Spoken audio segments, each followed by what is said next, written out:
C'est un projet un peu particulier, évidemment. Donc c'est une production qui m'a proposé de travailler sur ce texte. J'ai un peu hésité. Enfin, à la première lecture, j'étais évidemment bouleversé par ce texte. Se posait quand même la question de la théâtralité. Et c'est vraiment ma rencontre avec Raphaël Persona que je ne connaissais pas, que j'ai découvert pour une première lecture. Et là, il y a eu une sorte d'évidence, il y avait quelque chose de... Entendre ce texte lu comme ça par Raphaël, il y avait quelque chose d'extrêmement émouvant, très beau, quoi, très simple. Et c'est là que je me suis dit vraiment qu'on pouvait faire de ce texte, de ce témoignage du théâtre. C'est-à-dire que ce qui m'a marqué à cette première lecture, je me suis rendu compte que c'est vraiment une pensée en...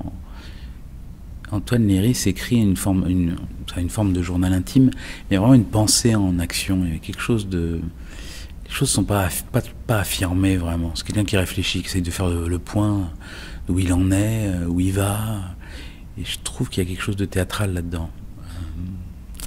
Voilà. Assez vite, il m'est apparu intéressant et important que ce soit une adresse publique voilà, systématique. Et je trouve ça, oui, très théâtral. Donc, je trouvais que ça avait une portée théâtrale. Moi, ce qui m'a frappé, c'est que ces témoignages qu'il donne, c'est à peu près 10 jours, n'est-ce pas, après l'attentat. Ouais. Oui, ça va du soir de l'attentat à l'enterrement. Ouais. Oui, tout ça est écrit un peu de... Enfin, après, c'est écrit a posteriori, je sais pas exactement... Ça a fait la forme d'un journal, je sais pas après quand vraiment ça a été écrit, mais oui, tout ça est très ramassé dans le temps, c'est sûr. C'est sûr. Et son post sur Facebook arrive 3 jours après les attentats. Tu as monté beaucoup de monologues. Tu es un metteur en scène monologiste. Celui-là, en fait, il sera un monologue parmi d'autres. Chacun est différent. Chacun pose ses problèmes différents. Comment ça s'organise pour toi? Ouais, c'est un peu un hasard, effectivement. J'ai commencé avec François Morel qui m'avait proposé de mettre en scène son seul en scène La fin du monde est pour dimanche. Et puis après, oui, bien sûr, j'en ai fait plusieurs. Ouais. J'aime beaucoup cette forme. J'ai pas envie de faire que ça non plus, mais j'aime beaucoup cette forme qui pose des questions importantes et c'est sûr, ça pose des questions particulières. Après, bien sûr que Vous n'aurez pas ma haine est un projet particulier. C'est une autre forme de théâtre, c'est une autre forme de mise en théâtre, ouais, c'est sûr. C'est-à-dire qu'on n'a jamais parlé d'incarnation, il ne s'agissait pas de faire un biopic d'Antoine Léry, évidemment. Donc on n'a jamais parlé, enfin moi j'ai jamais parlé de personnage ou même d'incarnation, ça ne m'intéressait absolument pas, quoi. Sur Réparer les vivants, c'était aussi une histoire de mort, une histoire extrêmement dure, et pourtant c'est très différent comme spectacle. C'est très différent, il y a des points communs, je trouve, avec Réparer les vivants. Il y a quelque chose, bien sûr ça nous parle beaucoup de mort, mais il y a une forme d'espoir, de lumière. Il y en a peut-être un peu plus dans Réparer les vivants, où c'est quand même l'histoire de tout un groupe, presque une société qui se met en marche pour sauver la vie de quelqu'un. Donc là, il y a quand même, ça va vraiment vers la lumière. Il y a ça dans Vous n'aurez pas ma haine. C'est un texte qui nous parle quand même beaucoup de solidarité humaine aussi. C'est ça qui m'a... Je crois que c'est la chose qui m'a le plus bouleversé à la lecture. L'histoire des dames de la crèche dans laquelle Melville va. Je trouve que c'est très beau, quoi. C'est des textes qui sont pleins d'humanité. Il y a quelque chose de... C'est débordant d'humanité. Je pense que c'est ça qui touche énormément, qui nous touche aussi énormément. C'est pas un texte qui nous parle finalement beaucoup des attentats. Un petit peu, mais c'est pas...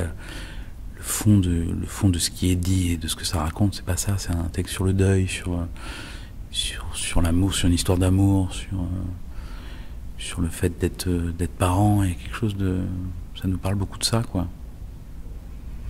Avec les religions, on pouvait apprendre à retenir son sentiment de vengeance en se disant que ça se passera au jugement dernier. Après les religions, c'est vrai, les tribunaux ont rendu... c'est une gestion aussi de notre envie de se venger. Ce que je trouvais très fermement affirmé dans le texte de la pièce, c'est que finalement, à titre individuel, seul, il essaye de gérer, enfin de se débarrasser de tout besoin de vengeance. Est-ce que je me trompe? Non, mais je crois qu'en fait, c'est pas son problème, surtout. Il se dit que vous n'aurez pas ma haine, c'est vraiment ça, c'est que je n'ai pas le temps de m'occuper de vous, et ça ne m'intéresse pas de m'occuper de vous. Vous n'êtes pas le problème. Moi, ce qui me préoccupe maintenant, c'est de me retrouver avec mon fils et d'essayer d'avancer. Et j'ai pas envie de m'occuper de vous. C'est vraiment ça, parce qu'il dit aussi, je n'oublie rien, je ne pardonne rien. Il n'y a pas de doute là-dessus. Il n'y a pas du tout de pardon. Il y a de la colère même. C'est pas du tout quelque chose de... Oui, il n'y a pas de... C'est pas une question de pardon. C'est là où j'ai l'impression que de temps en temps, c'est mal compris un peu. Il suffit de taper « Vous n'aurez pas ma haine » sur Twitter pour être absolument effrayé par tout ce qu'on peut lire quand même. Quelque chose de... C'est pas un béni oui-oui du tout. C'est quelqu'un il a dit « Je n'oublie rien, je ne pardonne rien ». La question n'est pas là. Vous n'aurez pas ma haine parce que j'ai pas le temps de m'occuper de vous. J'ai autre chose à faire. Et je trouve que c'est ça qu'il nous raconte. Tu nous parles un peu de la réaction du public sur ce spectacle? C'était très, très, très émouvant, quoi. C'est sûr que c'était très émouvant de voir des gens assez bouleversés par ces mots-là. Il y a quelque chose, on sent que les gens... Mais c'est quelque chose que...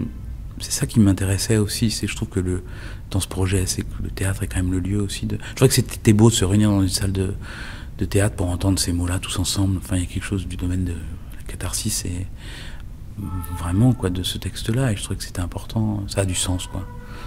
Ça a du sens de se réunir ensemble pour écouter ce texte-là, ce témoignage-là, ces mots-là. Je trouvais que c'était très beau.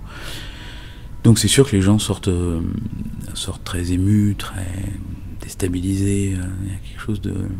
Il y a une ferveur aussi. Non, les gens étaient debout, ils applaudissaient le spectacle, ils applaudissaient l'acteur, l'auteur, la démarche, mais aussi, effectivement, peut-être le théâtre vient dans une époque où on ne sait plus enterrer, on ne sait plus célébrer, on ne sait plus se rassembler, permet quelque chose de cet ordre-là.